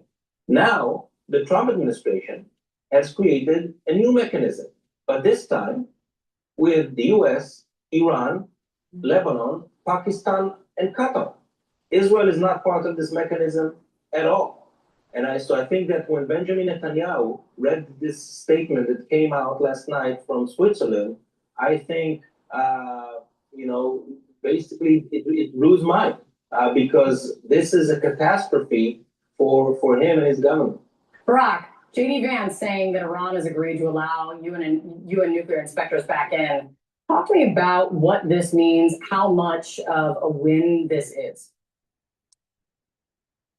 Well, first, this is part of a, let's call it, that's my description, a mini deal between Iran and the US that I think was both sides have been working on for several days now ahead of this first round of talks. What is this mini deal? The Iranians will agree to invite the IAEA inspectors back to the country, and the US will start taking steps to release frozen assets, Iranian frozen assets in Qatar. What happened during this round of talks? The Iranians said, we will invite them. Iran and Qatar signed some kind of document that approves a mechanism for use of those funds, those $6 billion in Qatar. This money hasn't been released yet, and I think it will be released once the Iranians actually allow those inspectors back in the country. So this is the whole, let's say, mini deal that was agreed on during this round of talks. And it's meaningful because IAEA inspectors did not visit the key nuclear facilities in Iran, the facilities that were attacked during the June 2025 war. They haven't visited there since then, more than a year now. So if they will, it will be a meaningful step. So as everyone's keeping track of Barak's great reporting always, they were working, the MOU is a framework to get to a deal, a path to get to a path to a deal. And now we're talking about a mini deal, which will now continue with technical negotiations to get to, we're continuing to follow this as Barak brings it to us at every step of the way.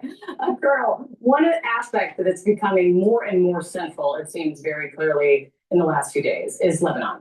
And Vice President Vance described in some detail how he says they have now set up a deconfliction mechanism to prevent flare-ups between Hezbollah and Israel, flare-ups and incidents from spiraling and escalating kind of out of control. How could this or would this work? What do you hear in this kind of announcement? It's hard for us to imagine a life with dirty water. Kate, one of the things that you hear is that this is basically going back to what was supposed to have happened in Lebanon multiple times. The UN had peacekeeping troops in Lebanon that were designed to basically deconflict between the Israelis and Hezbollah and of course any other Lebanese elements that could possibly have been threatening to Israel. So in essence, we're going back to that kind of a state of affairs, possibly without direct UN involvement. It's not clear yet whether that the UN will be involved or not, but right now they're not involved. So what I hear is a mechanism whereby the Israelis and the Lebanese will be talking to each other. Okay, that's good. The problem is how much is Hezbollah involved in all of this? And the thing that we have to remember is that neither Israel nor Hezbollah nor the Lebanese are part of these negotiations. So this is a deal that is made by other people that hopefully will be followed, because it does have an impact on the greater Iran deal that the U.S. and Iran are working on. But it is a positive step as far as it goes. But the problem is it does not include the people that are actually going to be either doing the shooting or the deconflicting. With us now, CNN national security analysts Alex Plitzis and Beth Sanner. And Alex, I want to start with you. If I'm not mistaken, there were weapons inspectors inside Iran as recently as a year or so ago. What's the significance of Iran now saying they can come back in immediately? This was mentioned in the Memorandum of Understanding. So it's part of the overall, I guess, implementation of the MOU is how I'll put it. We still haven't gotten to the technical level details. So the inspectors coming back is good, obviously, because since the strikes, there hasn't really been anybody in place to see what the condition is on the ground. So having them come back is an important step. But overall, again, this is really just the high-level implementation portion without actually getting into the technical details of how we're going to solve some of the thorniest issues. Beth, what have we seen so far in terms of leverage, and who seems to have more of it in these talks? Well, I think that it was very interesting that President Trump came in with this threat of almost a threat to assassinate the group who was negotiating, saying that they may not make it back to their country if they didn't stop Hezbollah in Lebanon from initiating actions. And I think that this is so important in terms of this leverage, right? But then Vance had to walk it back. So, when you have leverage like that and you try to use it, but no one believes that you will actually follow through with it, then you don't really have leverage, right? So I think that, when you look at what leverage we have, it's mainly about economics, right? It's really about the dangling of the carrot, because the stick is almost completely irrelevant right now and not believable. And I want to make one additional point on this idea of inspectors. We can't forget that Iran is actually treaty obligated to have IAEA inspectors in Iran. So what we're asking them to do is literally, yes, fulfill the MOU, but that's nothing to do with the fact that they already are under that treaty obligation. So again, we're kind of getting concessions for things that they're supposed to already be doing. Or are we getting concessions at all, Alex? Are we seeing Iran give this whole anything? peace agreement with Iran is making us look weak. But Trump is going to get up on stage and say, how he's a peacemaker and he was able to solve the problem. No, he didn't solve the problem. He's kicking the can down the road for something much worse. Now, what I'm concerned about, and I've been saying this for 2 years, Rosh Hashanah is going to coincide with the Sabbath this year. It's going to happen on 9/11/2026. That's bad, because you can't blow the shofar during that coinciding with the Sabbath. That means that you can't silence Satan. Satan. Can't silence him. Bad things happen with that. But in rare cases, that coinciding with the Sabbath for Rosh Hashanah, in rare cases, there's a consecutive year over year. So there's two that happen. And it's going to happen this year and next year. That means a curse comes down on a group of people, a person, the whole world, depends on the situation, during this period of time. So 2026, all the way into 2027, October, and then again from October 2027 into roughly October of 2028, is going to be really bad for the world. Now, really pay attention to this. Look at the mosaic. Look at what's happening in Iran. It is not out of the realm of possibility that some sort of nuclear device or some sort of weapon of mass destruction is used within the next 24 months. Or some sort of flare-up with Asia between China and Taiwan. Something bad's coming. And we're priming the pump for it because of bad leadership. I wouldn't be surprised that some sort of tumultuous activity in the financial markets happen. Now think about this. 2028, 2029, that's only 100 years from 2000. That's only 100 years from 1929. What happened before 1929? The Spanish flu of 1918. Very close to the problems that started at the late of 2019. History is echoing. Spanish flu of 1918 is very similar in terms of the dynamics of a pandemic of 2019 and 2020. And the dynamics of 1929 is echoing. Is that going to happen in 2028 or 2029 or 2030? We are going through a period of time that's dangerous. Now, what also echoed from the Spanish flu into the Great Depression? What happened after that? World War II.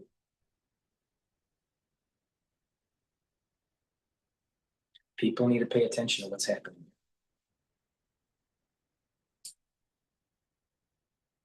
Not more than willing to give so far in these talks.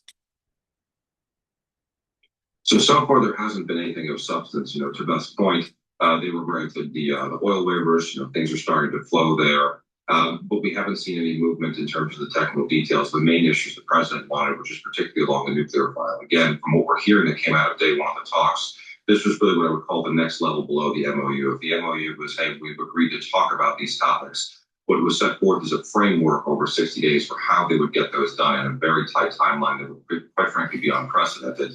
And then some deconfliction mechanisms for potential regional hotspots for conflict.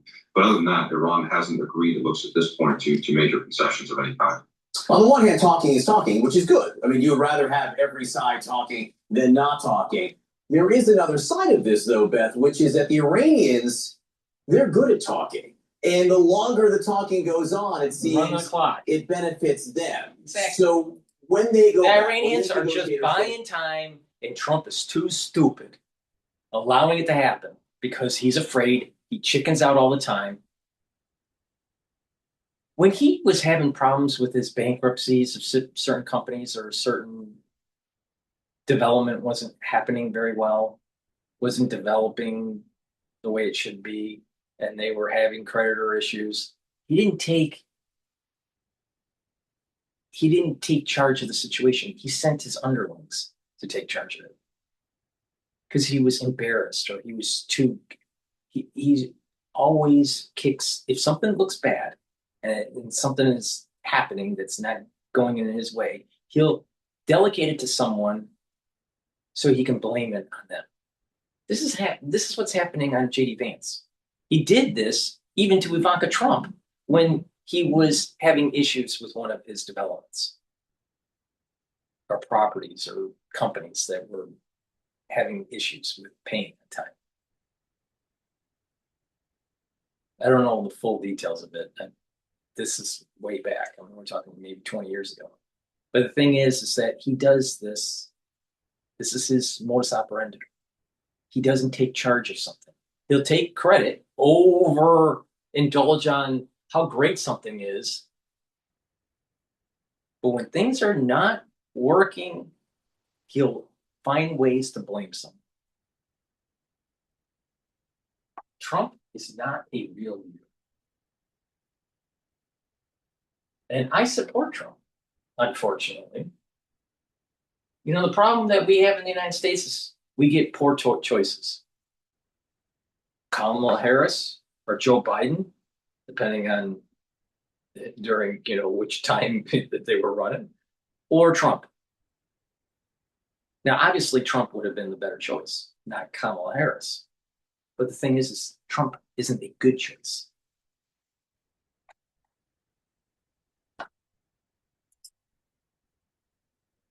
Back to Iran. How do you think they'll explain it to the higher ups there, and how will it be received? Well, they've already put out some statements that, as Vice President Vance indicated, are slightly divergent from the U.S. understanding. For example, on the frozen assets, where the foreign minister of Iran has put out that there was this movement on the frozen assets, and the central bank governor of Iran said that they signed agreements about getting the frozen assets underway and transferred. So they are saying that this is all positive, that they're getting things, specifically the money, and they want the money. So there is some leverage there, but again, time is something that is probably more on Iran's side than our side, as we're really trying to get the Strait open.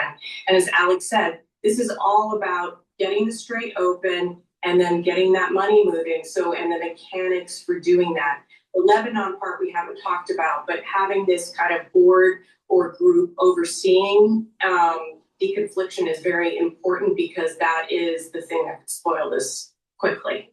It can, it has in the past, and every day it's a huge risk to all sides there. Alex Plissus, Best Anna, great to see both of you. Thank you. Please go to my store. To get a U.S. green card. Please go to my store, the-studio-reykjavik.com, and get the structural nano silver gel. You can get it in the tube form or the quick dispenser form called Renew. Either one you use the same way. It's dual purpose. You can put it on a cut, an abrasion, or a minor burn. It'll help you to heal it quicker, about a third of the time quicker. Structural nano silver gel can be used daily as a skincare. And structural nano silver gel will help to reduce allergies by just lightly coating your nostrils during the allergy season when you're outside. It'll help to neutralize the allergen. In addition, you can use the gel if someone around you, or if you are sick because of the cold, the common cold. Put it on your hands, around your mouth, around your eyes, around your ears, lightly coat your nostrils, and it'll stay active for 5.5 hours, and it will neutralize. So please go to my store, get the structural nano silver gel. Does wonders. Make sure you have some at home or at work. Never know when you need it. Structural nano silver toothpaste. Whitens your teeth, freshens your breath, reduces inflammation at the gum line, helps the health of the gum line. It'll neutralize, because it's structural nano silver, has no fluoride. Use it every day, and with good oral hygiene, you are also improving your cardiovascular health and your valvular health. A lot of people don't realize that poor oral hygiene can cause problems with cardiovascular issues and valvular issues. Barley. You can get the barley either in heirloom version or the gladiator version. Now, heirloom barley will detoxify your body, soak up free radicals, bring down inflammation. That's going to help your endocrine system in your immune system, help with your joint health, help with brain function, help with cardiovascular health. Keeping down inflammation and soaking up free radicals will slow down the aging process and help your different organs. Now, if you also want to build muscle, take the gladiator barley. Now, gladiator barley will do everything that the heirloom barley will do. But if you do some resistance training and take the gladiator barley, you're going to build muscle quicker. This stacks really well with Myotrol. And again, Myotrol helps with the gene expression to build muscle. So please go to my store, get the gladiator barley or the heirloom barley. It's a great way to detoxify your body, but not just to detoxify. It's going to bring down inflammation, soak up free radicals, and you're going to slow down the aging process, and your organ systems are going to perform better. So please go to my store, the-studio-reykjavik.com. The link is in the description of this video. Make sure you use discount 5 and you save some money. And get healthy. If you pay attention and take the supplements that I take every day, you're going to slow down the aging process. It works, it's very comprehensive, and it's affordable. It's not Brian Johnson with his $2 million a year to try to slow down aging and it doesn't work. Just pay attention to me. Go to my store, get my supplements, take it every day. It will work.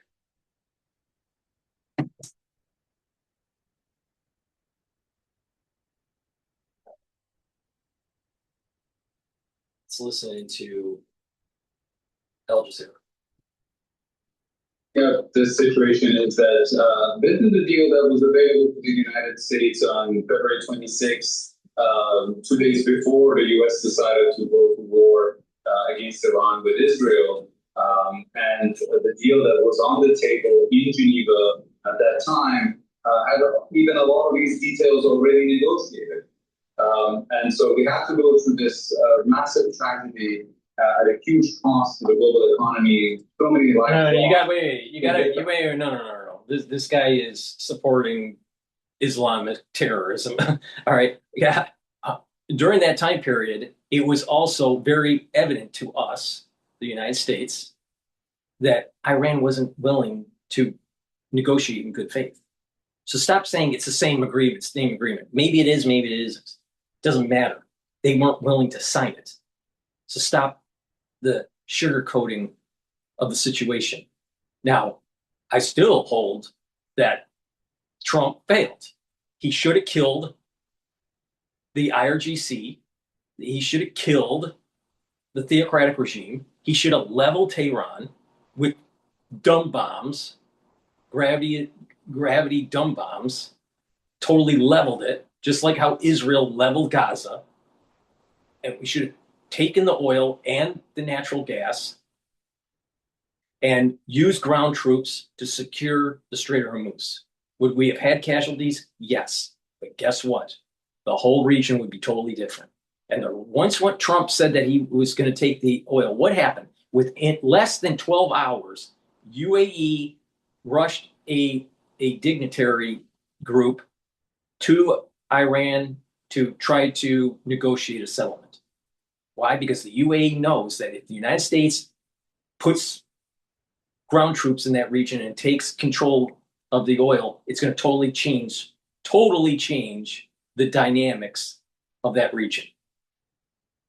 And the UAE doesn't want that because they want to continue to sell natural gas and oil. Trump failed.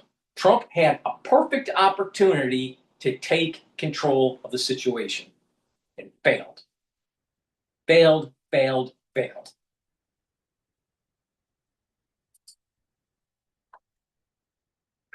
Where we were before, but you're right. I think there is the beginning of an outline of what a deal could eventually look like, which is the same formula that was applied in the JCPOA, an Iranian nuclear program that is severely restricted and put under rigorous international monitoring in return for economic incentives. That core of the bargain has not changed.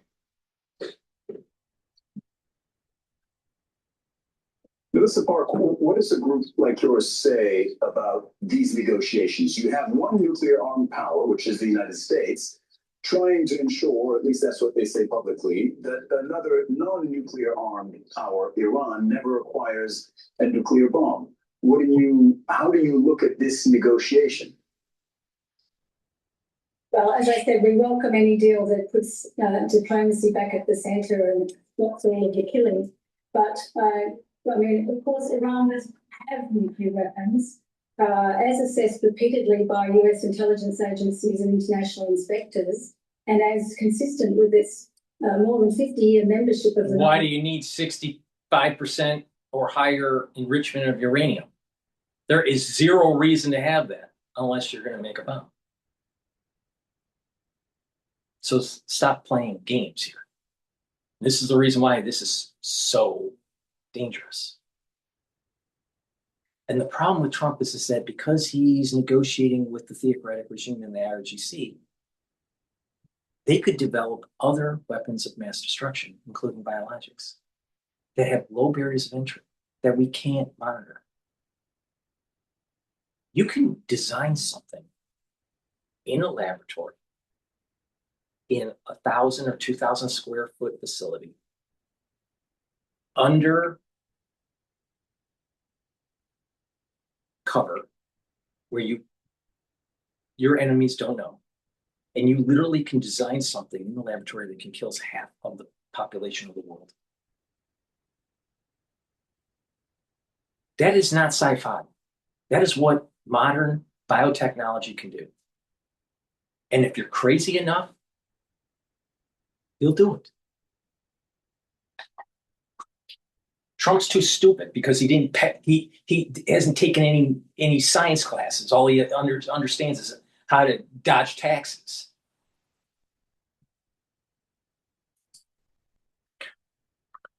Treaty, which legally commits it to never acquiring nuclear weapons.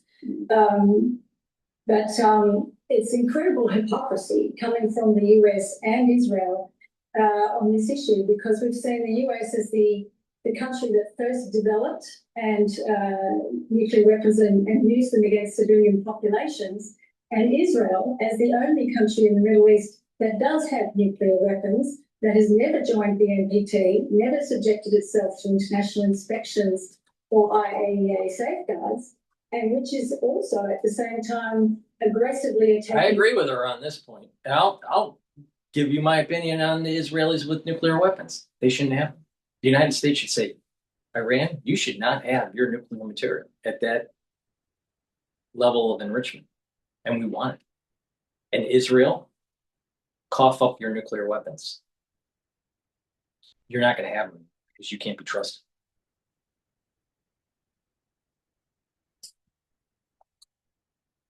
Countries in the region and committing genocide in Palestine. So if the countries that are concerned about nuclear weapons proliferation in the Middle East, there might be more use for them to concentrate their attentions on the arsenal that does exist, not the one that doesn't. Ali, what will you be looking at, right? What news items or what details will you be looking at as far as the nuclear negotiation is concerned going forward to see where it's headed? So the most interesting thing I think will be to see if the IAEA has already started talking to the Iranians about developing a set of protocols for accessing the bomb nuclear sites. In its history, it has been a rare thing for the IAEA to get access to safeguarded nuclear facilities that were bombed. There might be some serious nuclear safety security issues at these sites. The agency is fully capable of handling it, but it has to negotiate all of these details with the Iranians. I don't think that's what U.S. or mediating parties can do on behalf of the agency. We don't know how much of these discussions have already happened or not, so that will be interesting to watch. And then the second thing I would have an eye out for is already the Treasury Department has issued waivers, and so it appears that both sides are trying to deliver on their commitments on the MOU. But if they are to make quick progress in the 60-day window, they would almost have to have continuous negotiation. We know the technical experts have stayed behind, but if there are no additional high-level serious discussions in the coming days or weeks, then I would start getting worried that momentum is starting to get lost.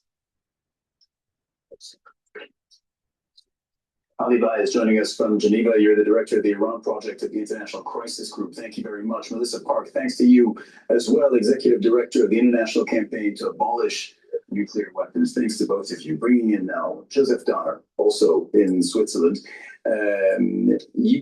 Joseph.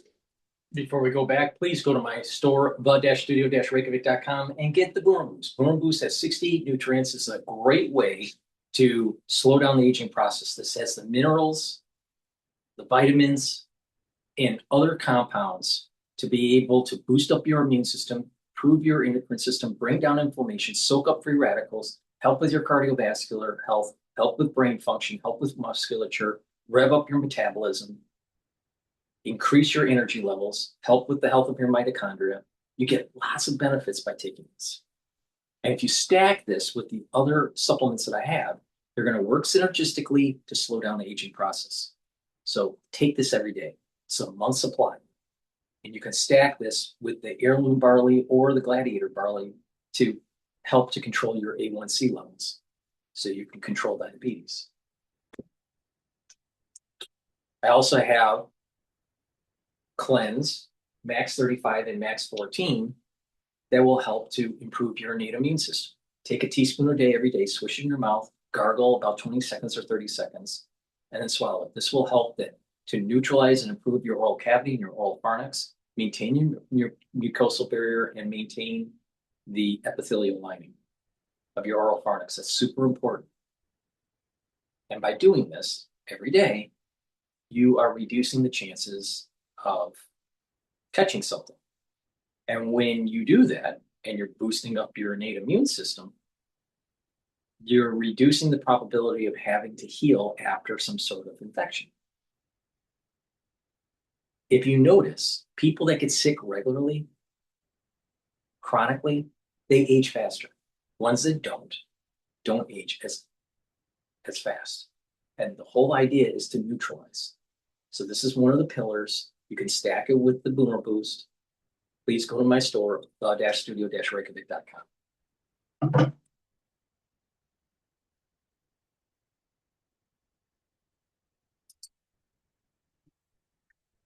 The new Vision Cloud explores your lawn with AI-powered stereo vision. Avoids obstacles.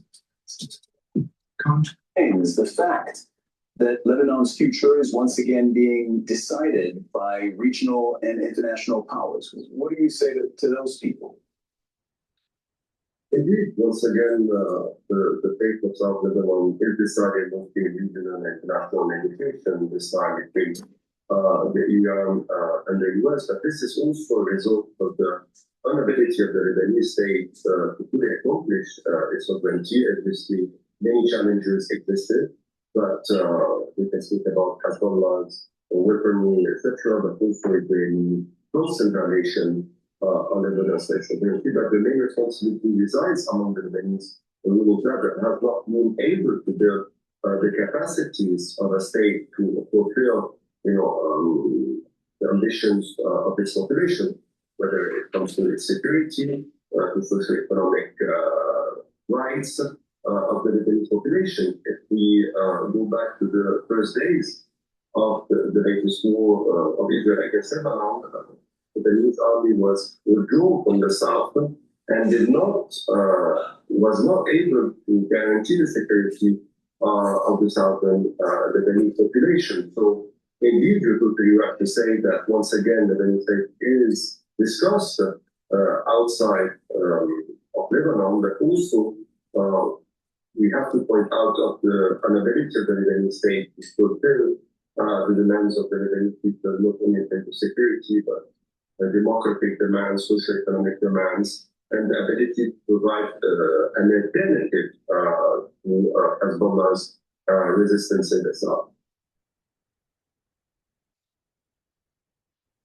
Joseph Daher, expert on the political economy of the Middle East, joining us from Geneva this hour. Thank you very much, Joseph, for being with us again.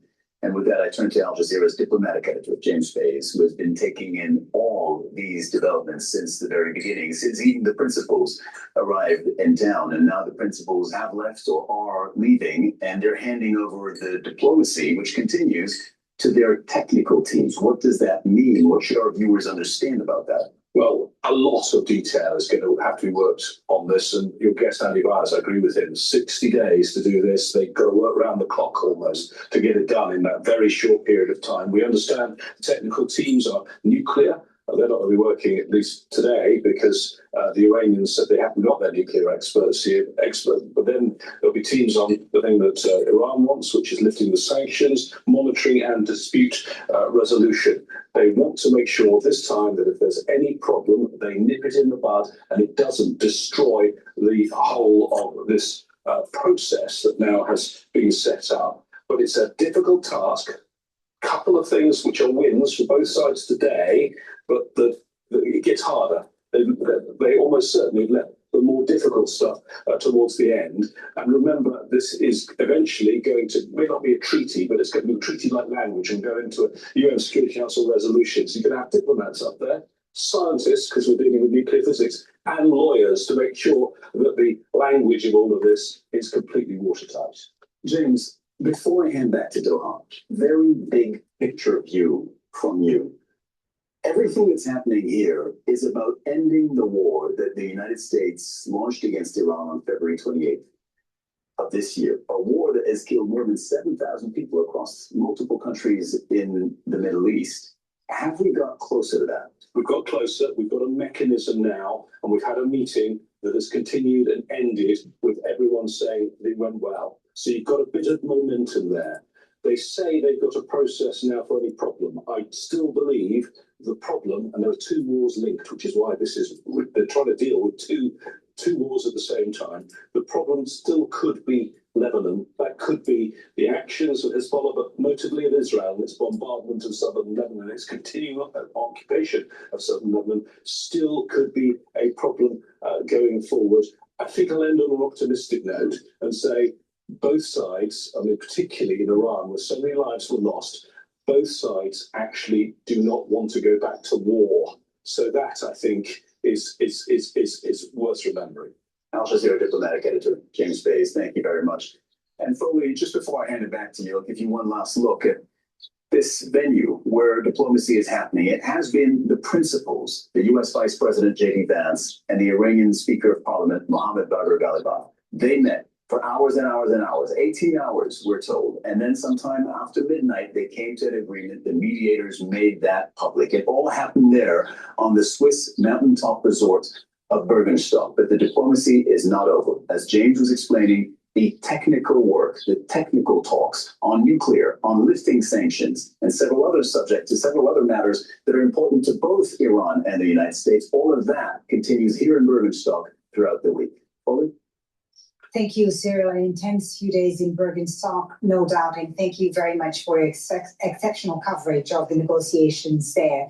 Let's now unpack everything that was discussed in Switzerland with our other correspondents around the world. We are live this hour in the Strait of Hormuz, entire southern Lebanon, Ramallah in the occupied West Bank, and the White House in Washington, D.C. But first, we'll begin in the Strait of Hormuz. Tawhid Asadi is there for us. So, Tawhid, they announced it. Please go to my store, the-studio-reykjavik.com. Get the C60. You can get it in MCT coconut oil, extra virgin olive oil, and avocado oil. Take a teaspoon a day every day. This is 1,000 times stronger than vitamin C. It's a very potent antioxidant. Take a teaspoon a day every day, preferably on an empty stomach in the morning.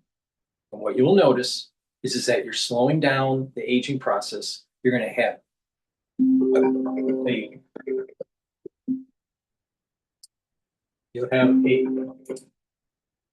you'll have a clearer cognition. You'll be able to focus better.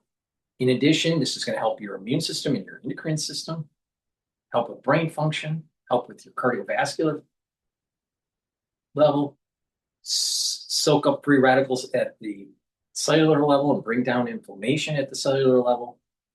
And when that happens, you're going to have more energy. Your mitochondria will be healthier. At the vascular level, by soaking up the free radicals, you're reducing plaque formation. At the brain level, you're going to be able to improve the positive neuroplasticity because you're keeping the inflammation down and soaking up those free radicals. Your neurons will have healthier mitochondria, more energy, more neurotransmitters will be created, better connections. You're going to be thinking faster, have better memory. It's really important to take. And it also helps the base layer of your skin. Stack it with the resveratrol to help with that skin health. Take it every day, teaspoon a day. I've been doing this for over 10 years, and it's a major component of my anti-aging protocol. That protocol is very simple. The probiotics, the Max 35 or Cleanse or Max 14, C60, turmeric, ashwagandha, and lignans, and the Buno Boost. Take that every day. Apply a holistic approach of exercise, balancing, stretching exercises, learning new things, drinking filtered water, staying away from processed foods, talking to people, having a positive mindset, having some sort of spirituality or meditative regime. And you will notice that you're going to slow down the aging process. Proper supplementation and proper lifestyle is the secret ingredient to slowing down the aging process. And to have more vitality and longevity, please go to my store, get the C60.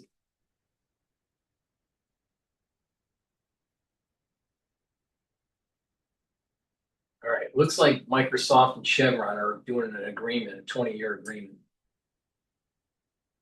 Okay, so it sounds like it's getting some value out of something that would be disposed of anyway.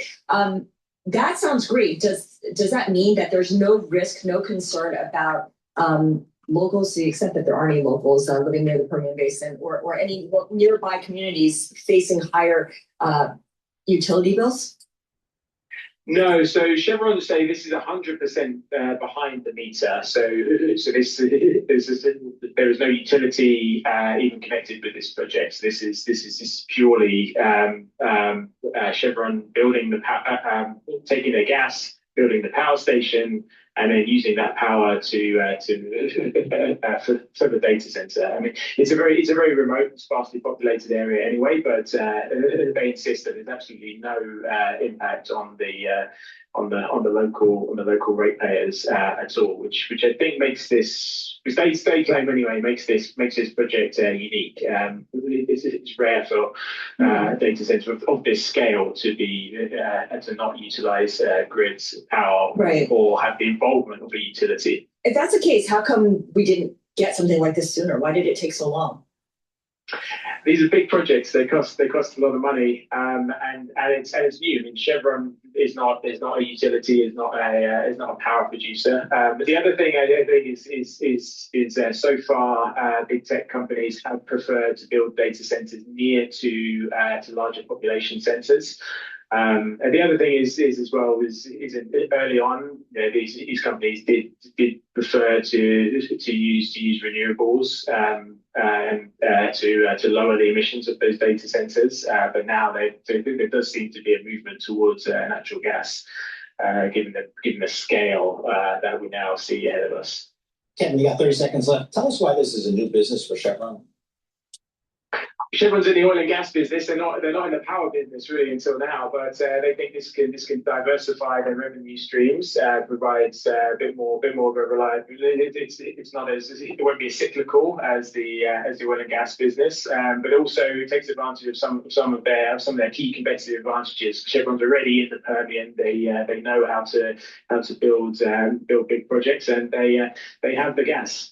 So they think it's within their skill sets. Unlike some other companies like BP and Shell, which got into sort of power about 5 or 6 years ago, unsuccessfully. All right, very good. Kevin Crown, big oil reporter for Bloomberg News, based in Houston. The Chevron stock up about 0.3% today, 14% year to date. All right, please go to my store, the-studio-reykjavik.com, and get the collagen. Collagen will help to remodel your joints. They'll help to remodel the cartilage and the cushioning of the joint. Reduce pain by blocking NAV 1.7. Reduce joint erosion by blocking MMP3 and MMP13. And reducing inflammation by blocking EP4. So please, go to my store, get the collagen. This will help to remodel your joints and do those exercises that I've been mentioning on these videos, and stack it with the collagen that I have. And the collagen will work together with the collagen to help to remodel that joint. Now, for temporary relief, if you have pain, use this topical. You rub it in the area where you have the pain.